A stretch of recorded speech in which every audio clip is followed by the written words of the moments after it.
Okay, so this is part 2 of our review for the final. So we're starting here with procedures and functions, and our first set of questions has to do with this function definition. So first of all, what's the data type of this function that's defined here? Well, remember, in a function definition, the data type is the last thing in the header. Here it says string, so this function compute product returns a string, answer A. Okay, now what are the local variables of this function? Well, those are the ones declared within the function definition, so that will be return val and product val, that'll be B. Okay, what are the formal parameters?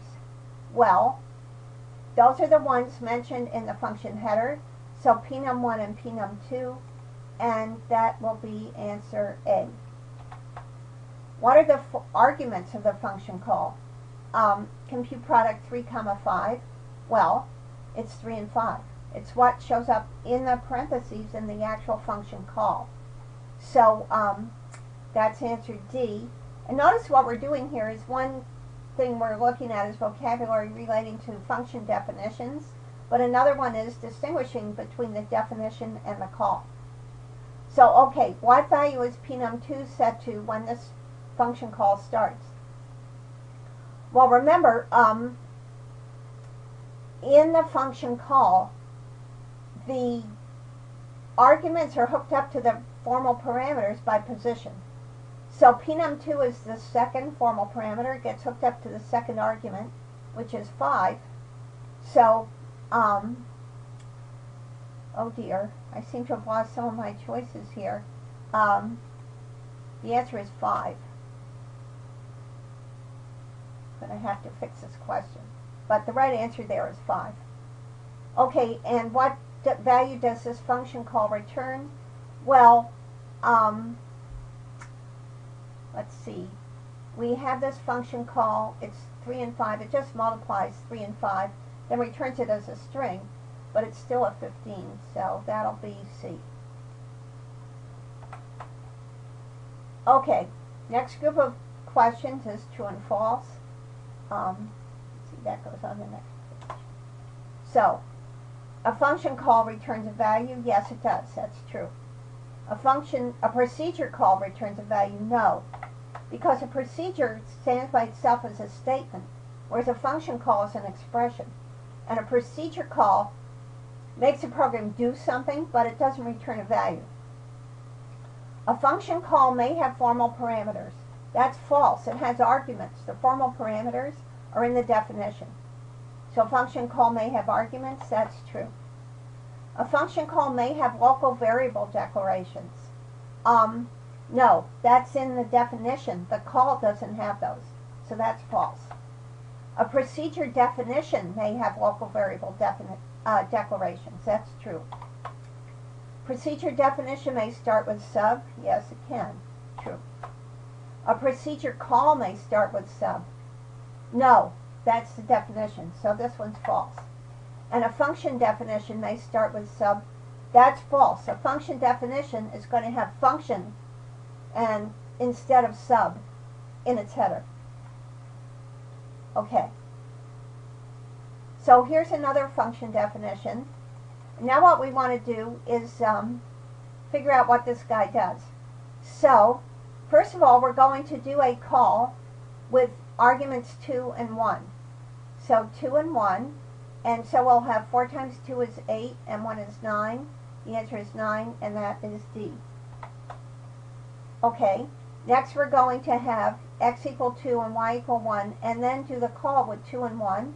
So since these evaluate to 2 and 1, we'll get the same answer as the last time, which is D. Okay, now what I did was I switched them. And since the values get passed by position, var A will now be 1 and var B will be 2. So I'll have 4 times 1 is 4 and 2 is 6. That's answer B. And finally, here I'm going to have 2 and 1, but I'm calling it with both of them being equal to 2. So I'm going to have 4 times 2 is 8 and 2 is 10. That's not in the answers.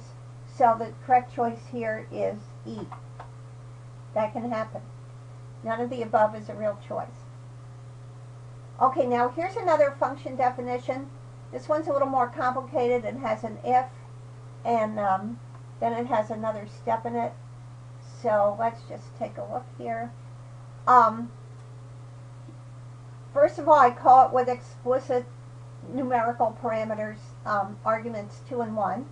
So, okay, 2 is bigger than 1, so I'm going to get 4 times 2 is 8 and 1 is 9. That finishes the if. Then I add 3 and get 12. So my final answer here is 12, which is answer D. Okay, now here I'm using 2 and 1, the variables, as the arguments, but since they have the same values as before, I'm going to get the same answer, which is D. Okay, next I want to do it with them reversed as 1 and 2. So let's look at our definition. In this case, bar A is 1, so this is not the case. So I'll have answer equals 0, and then I add 3. So I'm going to end up with a 3, which is answer A.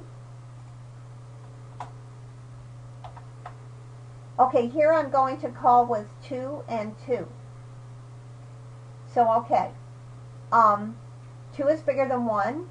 2 times 4 is 8, and 2 is 10. Add 3 and I get 13. So it looks like it's none of the above, which is E.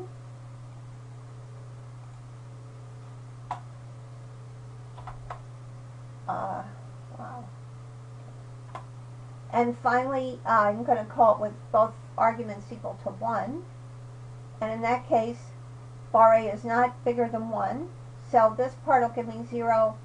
Add 3 and I'll get 3. So that's answer A.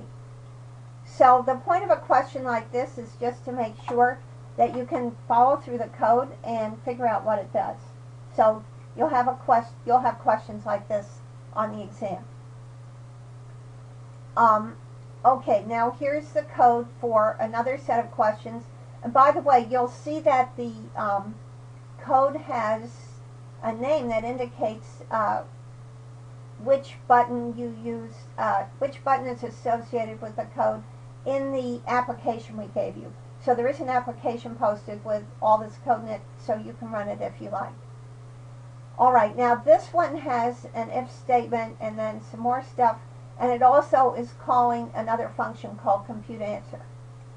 So we want to know if the user enters a 3 in the text box, what gets printed. So here, a piece of scrap paper may be helpful, and we're going to trace through and see what happens. So the user put a 3 in the text box. That means input val is 3. There aren't any arguments because this is a event procedure. So 3 is not bigger than 5. Okay, so the first thing is we're going to do the else. Excuse me. So I'll call this function, and both arguments will be 3. So let's see what happens here.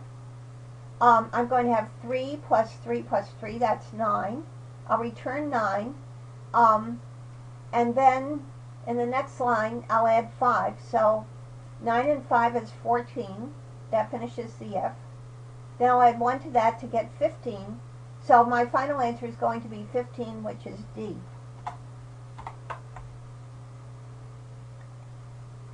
Okay, now it's asking, what do you get if the user puts a 6 in the text box?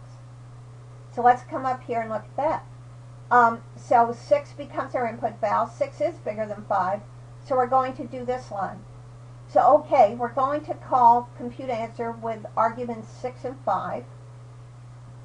So if we look at what the code in compute answer does, it's 6 plus 5 is 11 and 3 is 14.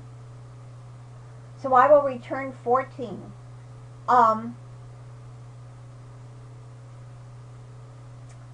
And then I'll add 1, and that finishes the if, and then I'll add 1 and get 15, and that's my final answer. So 15, and in this list it's answer B. Okay. Next set of questions.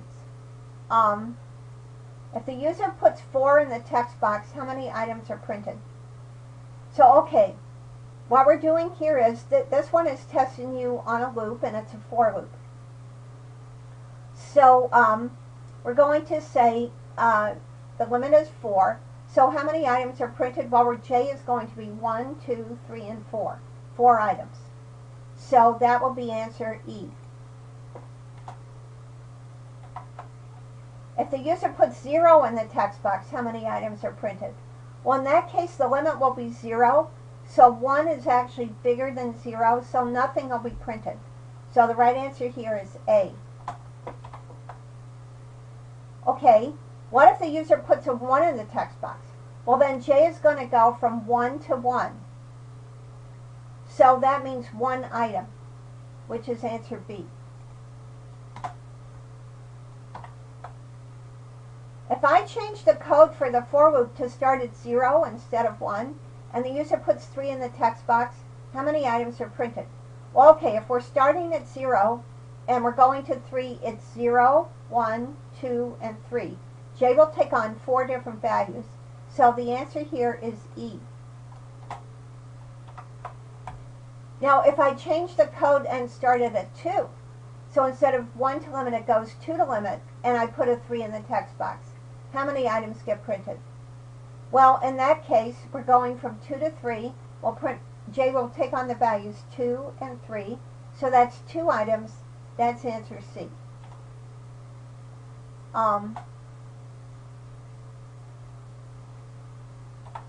Okay.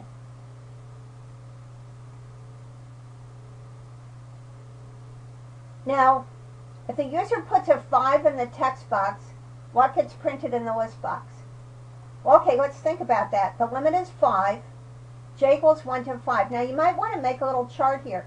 Write down the values of J. 1, 2, 3, 4, 5. Then for each value, what gets produced? Well, sum starts at 0. So when J equals 1, we're going to get sum plus J, which is 1. So the first thing is 1. Okay? Then when J equals 2, we're going to, this sum will become 1 plus 2, which is 3. So 1, 3. Okay, then the next time, we're going to add 3 and we'll get 6. So 1, 3, 6. Then we'll add 4 and get 10, and then 15. So it's going to be 1, 3, 6, 10, and 15, which is answer C.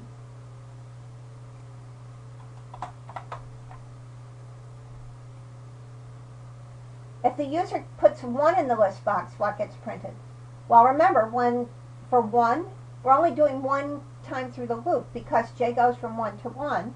And so what we're going to have is the sum is 0. When we come into the loop with J equal 1, it's going to become 1. So we'll print a 1, and that's our only time in the loop. So just the 1, and that is D.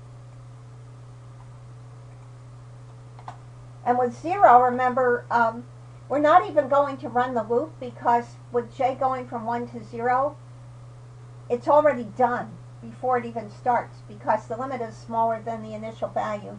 So in that case, nothing will print, and the right answer is E.